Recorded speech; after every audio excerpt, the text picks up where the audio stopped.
Hi ಎಲ್ಲರಿಗೂ good morning ಎಲ್ಲರಿಗೂ. ಇದು ವರಮಹಾಲಕ್ಷ್ಮಿ ಹಬ್ಬದ ದಿನ ಶುಕ್ರವಾರದಂದು ಈ ವ್ಲಾಗ್ ನಾನು ಸ್ಟಾರ್ಟ್ ಮಾಡ್ತಾ ಇದ್ದೀನಿ. ಸೊ ಬೆಳಗಿನ ಜಾವ 2 ಗಂಟೆಗೆ ಬೇಗ ಎದ್ದು ಅಂಗನ ಎಲ್ಲ ತೊಳ್ಕೊಂಡು ಚಿಕ್ಕದಾಗಿ ಒಂದು ರಂಗೋಲಿ ಹಾಕ್ಕೊಂಡೆ. ನೋಡಿ, ರಂಗೋಲಿ ಹಾಕ್ಕೊಂಡೆ. ಗೇಟ್ ಹೊರಗಡೆ ಹೋಗಿಲ್ಲ. ಸೊ ಬೆಳಕಾದ್ಮೇಲೆ ಹೊರಗೆ ಹೋಗಿ ಹಾಕ್ಕೊಳ್ಳೋಣ ಅಂತ ಸುಮ್ಮನಾದೆ. ಏನಕ್ಕೆ ಅಂತ ಹೇಳಿ ಒಳಗಡೆ ಎಲ್ಲ ನೆಲ ಒರೆಸಿ ಅರಿಶಿನ ಉಪ್ಪು ಹಾಕಿ ನೆಲ ಎಲ್ಲ ಒರೆಸ್ಕೊಂಡು ಹೊರಗಡೆ ಹೋಗಿ ಎಲ್ಲ ಒರೆಸ್ಕೊಂಡು ರಂಗೋಲಿ ಹಾಕ್ಕೊಂಡು ಬಂದೆ. ಎಷ್ಟೇ ಬೇಗ ಎದ್ರೂ ನೆಲ ಒರೆಸ್ಕೊಂಡು ಕಸ ಹೊಡೆದು ನೆಲ ಒರೆಸ್ಕೊಂಡು ಹೊರಗಡೆ ಎಲ್ಲ ಹೋಗಿ ತೊಳೆದು ಬರೋ ತನಕ ಫುಲ್ ಒಂದು ಅರ್ಧ ಮುಕ್ಕಾಲು ಗಂಟೆ ಇದಕ್ಕೆ ಹೋಗ್ಬಿಡುತ್ತೆ. ಅಷ್ಟಕ್ಕೂ ರಾತ್ರಿ ನಾನು ಎಲ್ಲ ಗ್ಯಾಸ್ ಕಟ್ಟೆಲ್ಲ ಒರೆಸ್ಕೊಂಡಿದ್ನಲ್ಲ, ಸೊ ಅದು ಒಂದು ಚೆನ್ನಾಗಾಯಿತು. ನೆಕ್ಸ್ಟು ಬೇಗ ಎಲ್ಲನೂ ನಾನು ತೋರ್ಸೋಕ್ಕೆ ಹೋಗಿಲ್ಲ. ಸೊ ತುಂಬಾ ಲೇಟ್ ಆಗಿಬಿಡುತ್ತೆ, ಯಾಕಂದರೆ ಬೆಳಗ್ಗೆನೇ ಈ ಪೂಜೆ ಮಾಡಬೇಕು. ಹಾಗಾಗಿ ನಾನು ಎಲ್ಲ ರೆಡಿ ಮಾಡಿಕೊಂಡು ಬೆಳಗಿನ ಜಾವ ಪೂಜೆ ಮಾಡ್ತಾಯಿದ್ದೀನಿ. ಸೊ 6:30 ತನಕ ಬ್ರಾಹ್ಮಿ ಮುಹೂರ್ತ ಇತ್ತು. ಸೊ ಅದ್ರ ಒಳಗಡೆ ಪೂಜೆ ಮಾಡಿಬಿಡಬೇಕು. ಸೊ ಹಾಗಾಗಿ ಹಾಲು ಸಕ್ಕರೆ ಇಟ್ಟು ಹಣ್ಣು ಉಡಕ್ಕಿ ಸಮಾನ ಎಲ್ಲ ಇಟ್ಟು ನಾನು ಪೂಜೆ ಮಾಡ್ಕೋತಾ ಇದ್ದೀನಿ. ನಮ್ಮ ಮನೆಯಲ್ಲಿ ಸಿಂಪಲಾಗಿ ವರಮಹಾಲಕ್ಷ್ಮಿಯನ್ನು ಕೂರಿಸಿದ್ದೀವಿ. ಸೊ ಲಾಸ್ಟ್ ಟೈಮ್ ನಾನು ಹಾಲಲ್ಲಿ ಕೂರಿಸಿದ್ದೆ. ಸೊ ಈ ಟೈಮು ದೇವ್ರ ಮನೆಯಲ್ಲೇ ಕೂರಿಸ್ಬಿಡೋಣ. ಸೊ ದೇವ್ರ ಮನೆಯಲ್ಲಿ ಕೂರಿಸಿದ್ರೆ ಒಂಥರ ಏನೋ ಚೆನ್ನಾಗಿ ಕಾಣ್ತಾ ಇತ್ತು. ಸೊ ಹಾಗಾಗಿ ದೇವ್ರ ಮನೆಯಲ್ಲೇ ಕೂರಿಸ್ಬಿಟ್ಟೆ ನಾನು. ಇಲ್ಲಿ ನಾನು ಸೀರೆ ಬಳೆ ಕಿವಿದು ಓಲೆ ಎಲ್ಲ ಹಾಕ್ಕೊಂಡು ರೆಡಿ ಆಗಿಬಿಟ್ಟು ಪೂಜೆ ಮಾಡ್ತಾಯಿದ್ದೆ. ಸೊ ನಮ್ಮಮ್ಮ ಆ್ಯಕ್ಚುಲಿ ನನಗೆ ಮುಂಚೆಯಿಂದನೂ ಈ ಥರ ಪೂಜೆಗಳೆಲ್ಲ ಮಾಡುವಾಗ ಹಬ್ಬ ಹುಣ್ಣಿಮೆಯಲ್ಲಿ ಸೀರೆ ಉಟ್ಕೊಂಡು ಪೂಜೆ ಮಾಡಬೇಕು ಅಂತ ಹೇಳ್ತಾರೆ. ಹಾಗೆ ವರಮಹಾಲಕ್ಷ್ಮಿ ವರವ ಕೊಡೋ ದೇವರಿದು.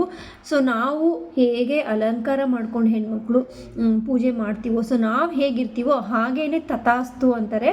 ಸೊ ಹಾಗಾಗಿ ಅಮ್ಮ ನಮಗೆ ಮುಂಚೆಯಿಂದನೇ ಹೇಳಿದ್ದು, ನಾವು ಚೆನ್ನಾಗಿ ರೆಡಿಯಾಗಿ ದೇವರಿಗೆ ಪೂಜೆ ಮಾಡಿದ್ರೆ ನಾವು ಹೇಗಿರ್ತೀವೋ ಹಾಗೆ ತಥಾಸ್ತು ಅಂತಿರ್ತಾರೆ ಅಂತ ಹೇಳಿ.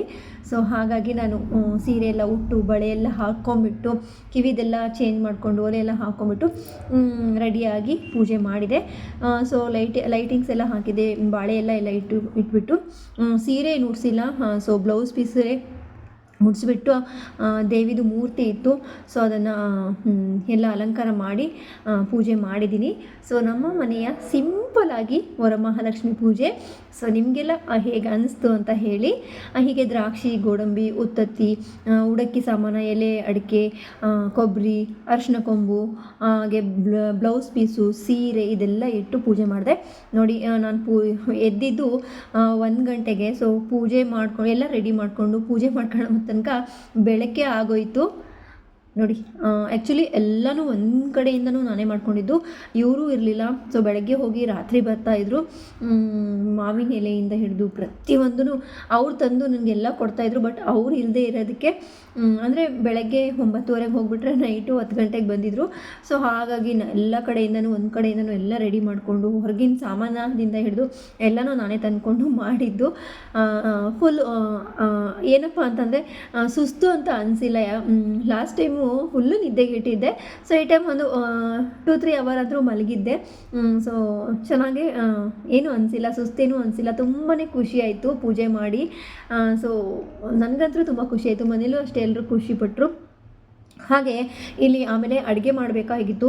ಸೊ ಪೂರ್ತಿ ನಿಮಗೆ ಅಡುಗೆ ಮಾಡಿರೋದು ವೀಡಿಯೋಸ್ ನಾನು ಮಾಡೋಕ್ಕಾಗಿಲ್ಲ, ಯಾಕಂದರೆ ಎಲ್ಲನೂ ಮಕ್ಕಳಿಗೆ ಎಕ್ಸಾಮ್ ಇತ್ತು. ಸೊ ಹಾಗಾಗಿ ಅವಳು ಕೂಡ ಏನೂ ಮಾಡೋಕ್ಕಾಗ್ತಿರ್ಲಿಲ್ಲ.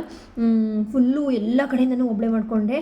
ಈ ಟೈಮ್ ಅಂತೂ ವೆರೈಟಿಯಲ್ಲಿ ರೈಸ್ ಐಟಮ್ ಮಾಡೋಣ ಅಂತ ಏನೇನು ಮಾಡಿದ್ದೀನಿ ಅಂತ ನಾನು ಆ್ಯಕ್ಚುಲಿ ತೋರಿಸ್ತೀನಿ. ಸೊ ನೋಡಿ, ತುಂಬ ಲೇಟ್ ಆಗಬಾರ್ದು. ಸೊ ಒಂದ್ಸತಿ ಬ್ರಾಹ್ಮಿ ಮುಹೂರ್ತದಲ್ಲಿ ಪೂಜೆ ಮಾಡಿಬಿಟ್ಟಿದ್ದೆ. ನೋಡಿ, ಬೆಳಗ್ಗೆನೇ ಎದ್ದು ಎಲ್ಲ ರೆಡಿ ಮಾಡಿಕೊಂಡು ಒಂದ್ಸತಿ ಪೂಜೆ ಮಾಡಿದ್ರೆ ಆಯಿತು. ಪೂಜೆ ಆದಮೇಲೆ ಸೊ ಬೆಳಗ್ಗೆ ಎದ್ದು ಎಲ್ಲ ಅಲಂಕಾರ ಮಾಡಿಕೊಂಡು ಎಲ್ಲ ಪೂಜೆ ಮಾಡಿಕೊಂಡು ಮಹಾಮಂಗಳಾರತಿ ಆಯಿತು. ಸೊ ಇವಾಗ ಮತ್ತೆ ನೈವೇದ್ಯಕ್ಕೆ ರೆಡಿ ಮಾಡಿಕೊಂಡು ಮತ್ತೆ ಪೂಜೆ ಮಾಡಬೇಕು. ಸೊ ನಾನು ಬೆಳಗ್ಗೆ ಫುಲ್ ಎದ್ದು ಎಲ್ಲ ರೆಡಿ ಮಾಡಿಕೊಂಡು ಅಡುಗೆ ಏನೆಲ್ಲ ಮಾಡ್ಕೊಂಡಿದ್ದೀನಿ ಅದನ್ನು ವೀಡಿಯೋ ಮಾಡಲಿಕ್ಕೆ ಆಗಿಲ್ಲ. ಸೊ ಅದನ್ನು ವೀಡಿಯೋ ಮಾಡಿಕೊಂಡು ಮತ್ತೆ ನಾನು ರೆಡಿ ಮಾಡ್ಕೊಳ್ಳೋದಾದರೆ ತುಂಬಾ ಲೇಟ್ ಆಗ್ತಾಯಿತ್ತು. ಸೊ ಹಾಗಾಗಿ ಎಲ್ಲ ಮಾಡ್ಕೊಂಡಿದ್ದೀನಿ, ನೈವೇದ್ಯಕ್ಕೆಲ್ಲ ರೆಡಿಯಾಗಿದೆ. ಇವಾಗ ನೈವೇದ್ಯ ತೆಕ್ಕೊಂಡ್ಬಿಟ್ಟು ಪೂಜೆ ಮಾಡೋದು. ಸೊ ಏನೆಲ್ಲ ಮಾಡಿದ್ದೀನಿ ಅಂತ ತೋರಿಸ್ತೀನಿ, ಬನ್ನಿ. ನೋಡಿ ಸಿಹಿ ಪೊಂಗಲ್ ಮಾಡಿದ್ದೆ, ತುಂಬ ಶ್ರೇಷ್ಠ ಅಂತೆ ವರಮಹಾಲಕ್ಷ್ಮಿ ಹಬ್ಬಕ್ಕೆ ಇದು ಮಾಡಿದ್ರೆ. ಸೊ ದ್ರಾಕ್ಷಿ, ಗೋಡಂಬಿ, ಒಣಕೊಬ್ಬರಿ ಎಲ್ಲ ತುಪ್ಪದಲ್ಲಿ ಚೆನ್ನಾಗಿ ಹುರಿದುಬಿಟ್ಟು ಬೆಲ್ಲದ ಪಾಕ ಮತ್ತು ಹೆಸರುಬೇಳೆ ಮತ್ತು ರೈಸು ಎರಡೂ ಚೆನ್ನಾಗಿ ಬೇಯಿಸ್ಕೊಂಡ್ಬಿಟ್ಟು ಬೆಲ್ಲದ ಪಾಕ ಹಾಕಿ ಚೆನ್ನಾಗಿ ಕುದಿಸ್ಕೊಂಡೆ. ಮತ್ತು ಏಲಕ್ಕಿ ಪುಡಿ, ದ್ರಾಕ್ಷಿ, ಗೋಡಂಬಿ, ಒಣಕೊಬ್ಬರಿನ ಚೆನ್ನಾಗಿ ತುಪ್ಪದಲ್ಲಿ ಫ್ರೈ ಮಾಡ್ಕೊಂಡ್ಬಿಟ್ಟು ಹಾಕಿದ್ದೀನಿ. ನೋಡಿ, ಸೊ ಇವಾಗ ನಾನು ಪೊಂಗಲ್ ಮಾಡಿದ್ದೀನಿ. ಸೊ ಪೊಂಗಲ್ ಮಾಡಿದ್ದೀನಿ, ಹಾಗೆ ಈರುಳ್ಳಿ ಬಜ್ಜಿ ಕೂಡ ಮಾಡಿದ್ದೀನಿ. ಇಲ್ಲಿ ಪುಳಿಯೋಗರೆ, ಹಾಗೆ ಕೋಸಂಬರಿಗೆ ಬೇಳೆ ಒಂದು ಹಾಕಬೇಕು, ಕೋಸಂಬರಿ ಮಾಡ್ಕೊಂಡಿದ್ದೀನಿ. ಹಾಗೆ ಚಿತ್ರಾನ್ನ, ವೈಟ್ ರೈಸು, ಸ್ವಲ್ಪ ಆಲೂಗಡ್ಡೆ ಪಲ್ಯ, ಹಾಗೆ ಸಾಂಬಾರು ಮಾಡ್ಕೊಂಡಿದ್ದೀನಿ. ಇವಾಗ ಬಾಳೆ ಎಲೆಯಲ್ಲಿ ನೈವೇದ್ಯ ತೆಗಿತೀನಿ. ಬನ್ನಿ ಬೇಗ ಬೇಗ ನೈವೇದ್ಯ ಎಲ್ಲ ತೆಕ್ಕೊಂಬಿಟ್ಟು ಪೂಜೆ ಮಾಡ್ಕೊಂಬಿಡೋಣ, ಲೇಟಾಗಿಬಿಡುತ್ತೆ. ಆ್ಯಕ್ಚುಲಿ ಇನ್ನೊಂದು ಗೋಧಿ ಪಾಯಸ. ಸೊ ಗೋಧಿ ಪಾಯಸನೂ ತುಂಬಾ ಒಳ್ಳೆಯದು. ಸೊ ಗೋಧಿ ಪಾಯಸನೂ ಕೂಡ ಮಾಡಿದ್ದೆ, ಅದೊಂದು ತೋರಿಸಿಲ್ಲ, ಮಿಸ್ ಆಗಿಬಿಡ್ತು. ಸೊ 2 ಥರದ ಸ್ವೀಟು, 5 ಥರದ ರೈಸು, ಕೋಸಂಬರಿ, ಪಲ್ಯ, ಬಜ್ಜಿ ಇಷ್ಟು ಮಾಡಿದ್ದೆ ನಾನು. ಸೊ ಇವಾಗ ಬಾಳೆ ಎಲೆಯಲ್ಲಿ ನೈವೇದ್ಯ ತೆಗೆದುಬಿಟ್ಟು ನಾನು ದೇವ್ರ ಮನೇಲಿ ಇಡೋದು. ಸೊ ಬಾಳೆ ಎಲೆಯಲ್ಲಿ ನೈವೇದ್ಯ ತೆಗೆದು ದೇವರಿಗೆ ಇಟ್ಟರೆ ತುಂಬಾ ಶ್ರೇಷ್ಠ. ಸೊ ನೋಡಿ, ಪೂಜೆ ಮಾಡ್ತಾಯಿದ್ದೀನಿ. ಬೆಳಗ್ಗೆ ಕಾಯಿ ಎಲ್ಲ ಹೊಡೆದು ಪೂಜೆ ಮಾಡಿದ್ದೆ. ಇವಾಗ ನೈವೇದ್ಯ ಇಟ್ಟು ಒಂದು ಊದಿನ ಕಡ್ಡಿ, ಹಾಗೆ ತುಪ್ಪದ ಬತ್ತಿ ಎಲ್ಲ ಹಚ್ಚಿ ಮತ್ತೊಂದು ಸತಿ ಪೂಜೆ ಮಾಡ್ತೀನಿ. ಸೊ ಇದನ್ನು ಸ್ಟಾರ್ಟ್ ಮಾಡಿದ್ದು ನಾನು ಒಂದು ಚರಿಗೆಯಲ್ಲಿ ಕಳಶ ಇಟ್ಟು ಸೊ ಪೂಜೆ ಸ್ಟಾರ್ಟ್ ಮಾಡಿದ್ದು ನಾನು. ಆವಾಗ ನಾನು ಫಸ್ಟು ವರ್ಷ ಮಾಡಿದಾಗ ಹಣ್ಣು, ಸೊ ಈ ಥರ ನೈವೇದ್ಯ ಎಂಥದ್ದು ಜಾಸ್ತಿ ಮಾಡಿರಲಿಲ್ಲ. ಸೊ ನನ್ನ ಕೈಯಲ್ಲಿ ಆದಷ್ಟು ನಾನು ಪೂಜೆ ಮಾಡಿದ್ದು. ಸೊ ನಾನು ಎಲ್ಲರೂ ಅಮ್ಮ, ಅತ್ತಿಗೆಯವರು ಎಲ್ಲ ಹೇಳಿದಾಗ ಮಾಡಿದೆ. ಪ್ರತಿ ವರ್ಷ ಮಾಡಬೇಕು ಅಂತ ಅವಾಗೇನು ಹೇಳಿರಲಿಲ್ಲ. ಸೊ ಅವರು ಮಾಡಾದ್ಮೇಲೆ ಹೇಳಿದರು, ಇದು ಪೂಜೆ ಹಿಡಿದ್ರೆ ಸೊ ಒಂದು ಸತಿ ಮಾಡಿದ್ರೆ ಪ್ರತಿ ವರ್ಷವೂ ಮಾಡಬೇಕು ಅಂತ ಹೇಳಿ. ಹೌದಾ ಅಂತ ಹೇಳಿ ನಾನು ಫಸ್ಟ್ನೇ ವರ್ಷ ಸಿಂಪಲ್ಲಾಗಿ ಮಾಡಿದೆ. ಸೆಕೆಂಡ್ ವರ್ಷವೂ ಕೂಡ ಅಷ್ಟೇ, ತುಂಬಾ ಸಾಧಾರಣವಾಗಿ, ತುಂಬಾ ಸಿಂಪಲ್ಲಾಗಿ ಮಾಡಿದೆ. ಆ್ಯಕ್ಚುಲಿ ಈ ಪೂಜೆ ನಾವು ಹಾಗೆ ಮಾಡಬೇಕು, ಹೀಗೆ ಮಾಡಬೇಕು, ಸೊ ಯಾರೋ ಒಬ್ಬರು ಮಾಡಿದ್ದಾರೆ ಅಂತ ಹೇಳಿ ಮಾಡಿದ್ಲ. ನಮಗೆ ಕೈಲಾದಷ್ಟು ಚರಿಗೆ ಇಟ್ಟು, ಕಳಶ ಇಟ್ಟು ನಾವು ನೈವೇದ್ಯಕ್ಕೆ ನಮ್ಮ ಕೈಯಲ್ಲಿ ಏನಾಗುತ್ತೋ ಅದು ಮಾಡಿದ್ರೂ ಸಾಕು. ಆದರೆ ನಾನು ಫಸ್ಟ್ ವರ್ಷ, ಸೆಕೆಂಡ್ ವರ್ಷ, 3ನೇ ವರ್ಷ ತುಂಬಾ ಸಿಂಪಲ್ಲಾಗಿ ಮಾಡ್ತಾಯಿದ್ದೆ. ಬಟ್ ಹೋಗ್ತಾ ಹೋಗ್ತಾ ಹೋಗ್ತಾ ದೇವ್ರ ಮೂರ್ತಿ, ಆಮೇಲೆ ದೇವ್ರುಗಳಿಗೇ ಹಾರ, ಸೊ ಅದನ್ನು ದೇವ್ರುಗಳಿಗೇ ತೊಗೊಂಡಿರೋದನ್ನು ದೇವ್ರಿಗೆ ಇಟ್ಟಿರ್ತೀನಿ. ಸೊ ಈ ಥರ ಪೂಜೆ ಇದ್ದಾಗ ದೇವರಿಗೆಲ್ಲ ಮುಡಿಸಿ ಪೂಜೆ ಮಾಡ್ತೀನಿ. ಸೊ ಇಲ್ಲಿ ತನಕ ನನಗೆ ಬೆಳೆಸಿದಾಳೆ ಅಂದರೆ ಈ ವರಮಹಾಲಕ್ಷ್ಮಿ ತಾಯಿನೇ. ಯಾಕಂದರೆ ಒಂದು ಟೈಮಲ್ಲಿ ನನಗೆ ಏನೂ ಮಾಡೋಕ್ಕೆ ಆಗದೆ ಇರೋ ಟೈಮಲ್ಲಿ ಸೊ ಈ ತಾಯಿ ಪೂಜೆಯಿಂದನೇ ಇಲ್ಲಿ ತನಕ ಬಂದಿರೋದು. ಸೊ ವರಮಹಾಲಕ್ಷ್ಮಿ ಎಲ್ಲೋ ನನಗೆ ತುಂಬಾ ಚೆನ್ನಾಗಿ ಇಟ್ಟಿದ್ದಾರೆ. ಸೊ ಹೀಗೆ ಇನ್ನೂ ಚೆನ್ನಾಗಿ ಇಡಲಿ ಅಂತ ಹೇಳಿ ನಾನು ಆ ದೇವ್ರ ಹತ್ರ ಬೇಡ್ಕೋತೀನಿ. ಸೊ ಪ್ರತಿಯೊಬ್ಬರು ಈ ಪೂಜೆ ಮಾಡಿದವ್ರಿಗೆ ಎಲ್ಲರಿಗೂ ಒಳ್ಳೆಯದೇ ಮಾಡ್ತಾಳೆ. ಸೊ ನಾನು ತುಂಬಾ ವರಮಹಾಲಕ್ಷ್ಮಿ ಕತೆ ಕೇಳಿದ್ದೀನಿ, ಮಾಡಿದವರೆಲ್ಲ ತುಂಬ ಚೆನ್ನಾಗೇ ಆಗಿದ್ದಾರೆ. ಸೊ ಖಂಡಿತ ನೀವೆಲ್ಲ ಯಾರೆಲ್ಲ ಮಾಡಬೇಕು ಅಂತ ಅಂದ್ಕೊಂಡಿದ್ದೀರೋ ಸೊ ಈ ಪೂಜೆ ಖಂಡಿತ ಮಾಡಿ. ಆದರೆ ಈ ವಿಡಿಯೋ ನಿಮ್ಗಳಿಗೆ ತಲುಪೋ ತನಕ ಸ್ವಲ್ಪ ಲೇಟ್ ಆಗಿಬಿಡುತ್ತೆ. ಸೊ ನೆಕ್ಸ್ಟ್ ಇಯರಿಂದ ಮಾಡದೇ ಇರೋರು, ಮಾಡಬೇಕು ಮಾಡಬಾರ್ದು ಅಂತ ಗೊಂದಲ ಇರೋರು ಖಂಡಿತ ಮಾಡ್ಬೋದು. ಇಲ್ಲಿ ಅರಿಶಿನ ಕುಂಕುಮಕ್ಕೆ ಅಮ್ಮನ ಮನೆಗೆ ಕರೆದಿದ್ರು. ಸೊ ಎಲ್ಲರೂ ಮನೆಗೂ ಕರೀತಾರೆ, ಹೋಗದೆ ಇದ್ರೂ ಚೆನ್ನಾಗಿ ಅನ್ಸೋದಿಲ್ಲ. ಹಾಗಾಗಿ ಅಮ್ಮನ ಮನೆಗೂ ಬಂದು ಅರಿಶಿನ ಬೇಗ ಬಂದೆ, ಮತ್ತು ಮನೆಗೆ ಹೆಣ್ಮಕ್ಳೆಲ್ಲ ಬರ್ತಾರಲ್ಲ, ಹಾಗಾಗಿ ಬೇಗ ಬಂದು ಮತ್ತೆ ಮನೆಗೆ ಬಂದೆ. ಸೊ ಇಲ್ಲೂ ಕೂಡ ನಾನು ಅರಿಶಿನ ಕುಂಕುಮಕ್ಕೆ ಎಲ್ರಿಗೂ ಕರೆದಿದ್ದೆ. ಒಬ್ಬೊಬ್ಬರೇ ಎಲ್ಲರೂ ಒಟ್ಟಿಗೆ ಬರೋದಿಲ್ಲ. ಸೊ ಒಬ್ಬೊಬ್ಬರೇ ಬರ್ತಾರೆ. ಇನ್ನು ನಾನು ಬೇರೆ ಕಡೆ ಎಲ್ಲ ಅರಿಶಿನ ಕುಂಕುಮಕ್ಕೆ ಹೋಗಬೇಕಿತ್ತು, ಬಟ್ ಎಲ್ಲರದು ಮುಗಿಸ್ಕೊಂಡು ಆಮೇಲೆ ಎಲ್ಲ ಕಡೆ ಹೋಗೋಣ ಅಂತಲೇ ಇದ್ದೆ. ಸೊ ಕಂಕಣ ಎಲ್ಲ ಆಲ್ರೆಡಿ ಕಟ್ಕೊಂಡು ಇಟ್ಕೊಂಡ್ಬಿಟ್ಟಿದ್ದೆ.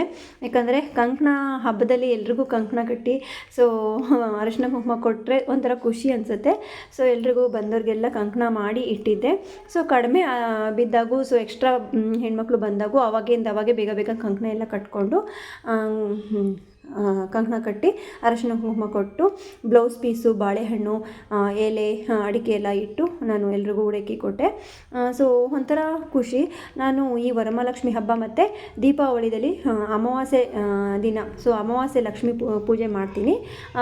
ವರ್ಷದಲ್ಲಿ 2 ಸತಿ ಈ ಥರ ಎಲ್ಲ ಹೆಣ್ಮಕ್ಳಿಗೆಲ್ಲ ಕರೆದು ಅರಿಶಿನ ಕುಂಕುಮ ಕೊಟ್ಟು ಪೂಜೆ ಎಲ್ಲ ಮಾಡಿ ಅರಿಶಿನ ಕುಂಕುಮ ಕೊಟ್ಟು ಇದು ಮಾಡ್ತೀನಿ. ಸೊ ಹಾಗೆ ಮತ್ತು ನಾನು ಪ್ರತಿಯೊಂದು ವೀಡಿಯೋ ಮಾಡಲಿಕ್ಕಾಗಿಲ್ಲ, ಯಾಕಂದರೆ ಬರ್ತಾ ಇರ್ತಾರೆ, ಹೋಗ್ತಿರ್ತಾರೆ. ಹಾಗಾಗಿ ನನಗೆ ಆದಷ್ಟು ನಾನು ವೀಡಿಯೋ ಮಾಡಿದ್ದೀನಿ. ಸೊ ಹಾಗೆ ಎಲ್ಲರೂ ಬರ್ತಾಯಿದ್ರು, ನಾನು ಹೋಗಿ ಬಂದೆ. ಸೊ ಖಂಡಿತ ನಿಮ್ಮೆಲ್ರಿಗೂ ಈ ವಿಡಿಯೋ ಇಷ್ಟ ಆಗಿದೆ ಅಂದ್ಕೊಳ್ತೀನಿ ಫ್ರೆಂಡ್ಸ್. ಇಷ್ಟ ಆದರೆ ಲೈಕ್ ಮಾಡಿ, ಶೇರ್ ಮಾಡಿ, ಸಬ್ಸ್ಕ್ರೈಬ್ ಮಾಡೋದನ್ನು ಮರಿಬೇಡಿ. ತಪ್ಪದೆ ಬೆಲ್ಲೈಕನ್ನ ಪ್ರೆಸ್ ಮಾಡಿ. ಸೊ ಓಕೆ, ಬಾಯ್ ಬಾಯ್ ಫ್ರೆಂಡ್ಸ್, ಟೇಕ್ ಕೇರ್.